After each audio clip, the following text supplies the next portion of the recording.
Tonight, I thought I'd speak a little bit about induction in an empirical setting. And I thought that might help us understand a little bit better how, um, or at least a different way of understanding how to think about the assignment of truth values to statements, to propositions or predicates.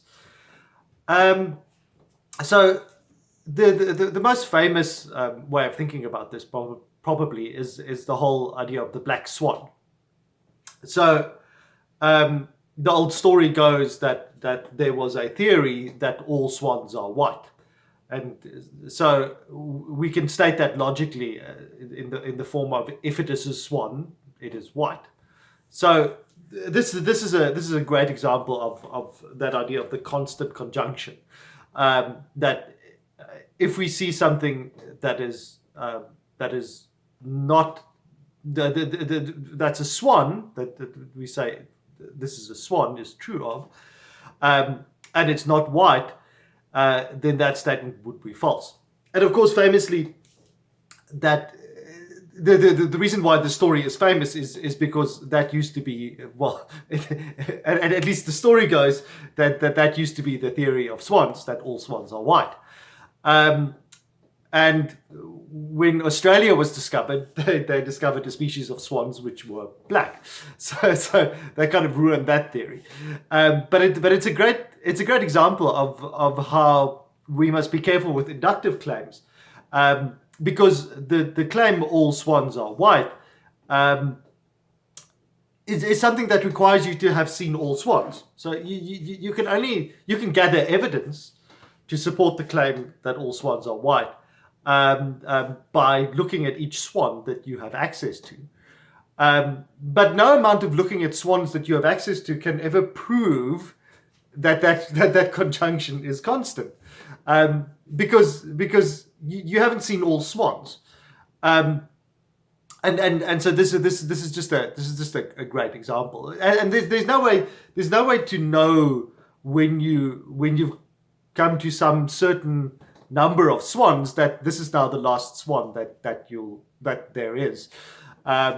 So even though you can gather evidence to support that claim, you can never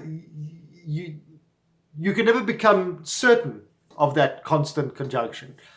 And so in a sense, this again is one of those claims about future events, which we've said before has a problematic truth value, because you're talking about, in the future, when I see a swan, that swan will be white. That's another way of thinking of that.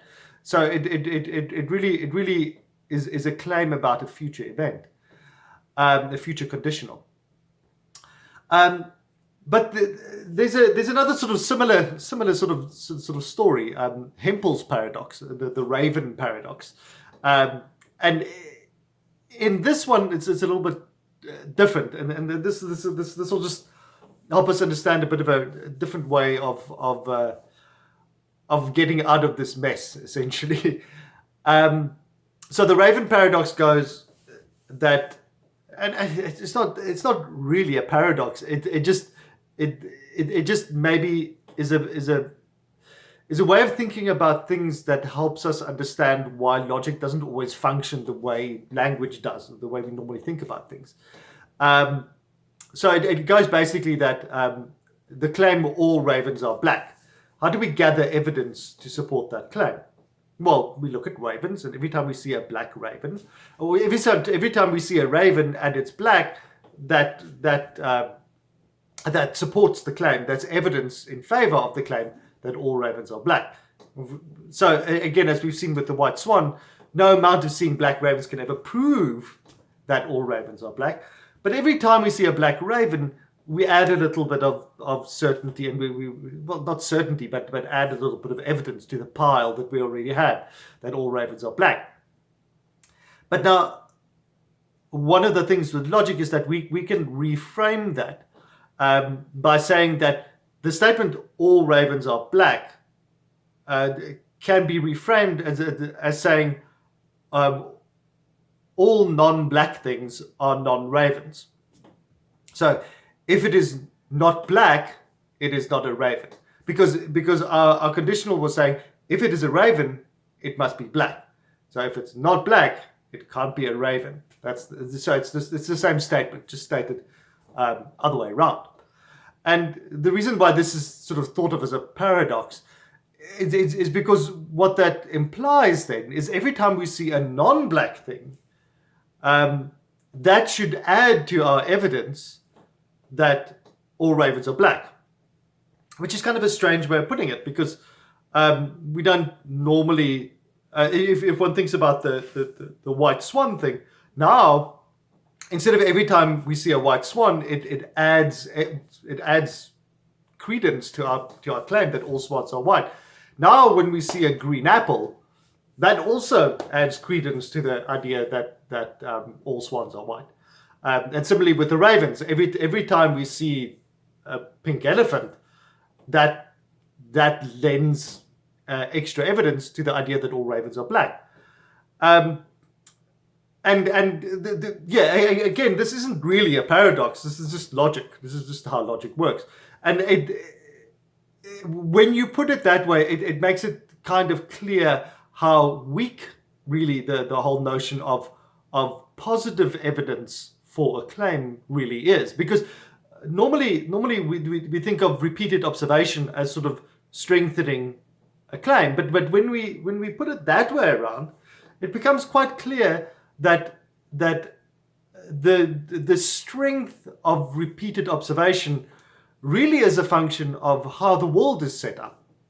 Because we can imagine a world where there are the reason why the raven paradox seems like a paradox is because there's so many more non-raven things than raven things, and so and in fact one can treat this whole thing in terms of Bayesian statistics to kind of put numbers to this. But the basic intuition is that because there are so many more non-raven things than raven things, it feels odd. Because it's so little extra evidence to the whole idea that all ravens are black to see a non-black thing, a non-black, non-raven thing. But as we can see, that actually then just becomes a claim about how the world is structured. It becomes a claim about how many ravens there are. Suddenly, our claim that seeing a white swan increases our strength of belief in the claim that all swans are white becomes a claim about how many swan things there are in the world. And in fact, one can think of the black swan observation in a little bit of a different way. Because what we could have just done is we could have just said, well, okay, here's this thing that's a swan and is black. But maybe we already know that all swans are white. So this thing that we're seeing here might look like a swan, it might act like a swan, it might sound like a swan, but it's clearly not a swan because we know already that all swans are white. And this becomes a real problem in science, and this is something that one has to watch out for, is whether you allow the definition that all swans are white to govern your observation, to say, okay, now we're gonna split the world in a certain way to make sure that our statement remains true, or alternatively we're going to allow the observation to falsify our hypothesis that all swans are white. Now it's not a constant conjunction anymore. Now it's just a hypothesis. So we can update I think all, and we can maybe give it a species name or a subspecies name or whatever. So we've refined our observation, and usually in the best sort of science, we allow those sort of contrary claims to refine predictions like that. But it becomes problematic in the sense that you can always refine claims regardless of what observation you make. So even even if one thinks about gravity, if you suddenly see some anti-gravity device, does that falsify Newton's gravity? If we have some device that doesn't obey the law of gravity somehow. So we have to think really carefully, in other words, about the status of conditional claims like that. And what I'm trying to get at in this video is that it's really helpful to think about conditional claims as an assignment of values. It's true, but more as a way of cutting the world, of splitting the world into raven things and non-raven things, and essentially where the status of our observation fits into that whole scheme becomes then, instead of saying, okay, this claim about ravens is true or this claim of ravens is false, what we can think of is we can think that claim of ravens splits the world in a certain place, and we can readjust where that place is, like a Venn diagram where we have bubbles of raven things and non-raven things, and where we can adjust that overlap. And I'm going to suggest that's a little bit more of a useful way in the long run of thinking about these sorts of things. Not exactly a solution to the problem of induction, of the problem of the black swan or the raven paradox, but we'll see eventually. I'll sort of justify why I think this is a slightly better way of doing it. Yes, but it essentially is still an assignment. It still works in that way, where we assign truth values to propositions and predicates. But now we rather thinking of assigning, in an empirical context, we're assigning labels to parts of the world. So we're assigning the label raven to certain, or we can say raven is true to a certain part of the world and raven is false to another part of the world.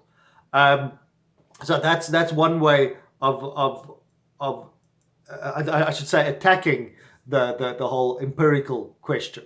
But the main takeaway is that it doesn't solve the problem of the constant conjunction. You still cannot prove that all swans are white by observing swans. No matter how many white swans you observe, it never comes to the point of proving the claim that swans are white, that all swans are white. Just as it doesn't matter how many non-black things you observe, it doesn't prove that all ravens are black. And I think that's probably enough for one night. So have a good one. Cheers.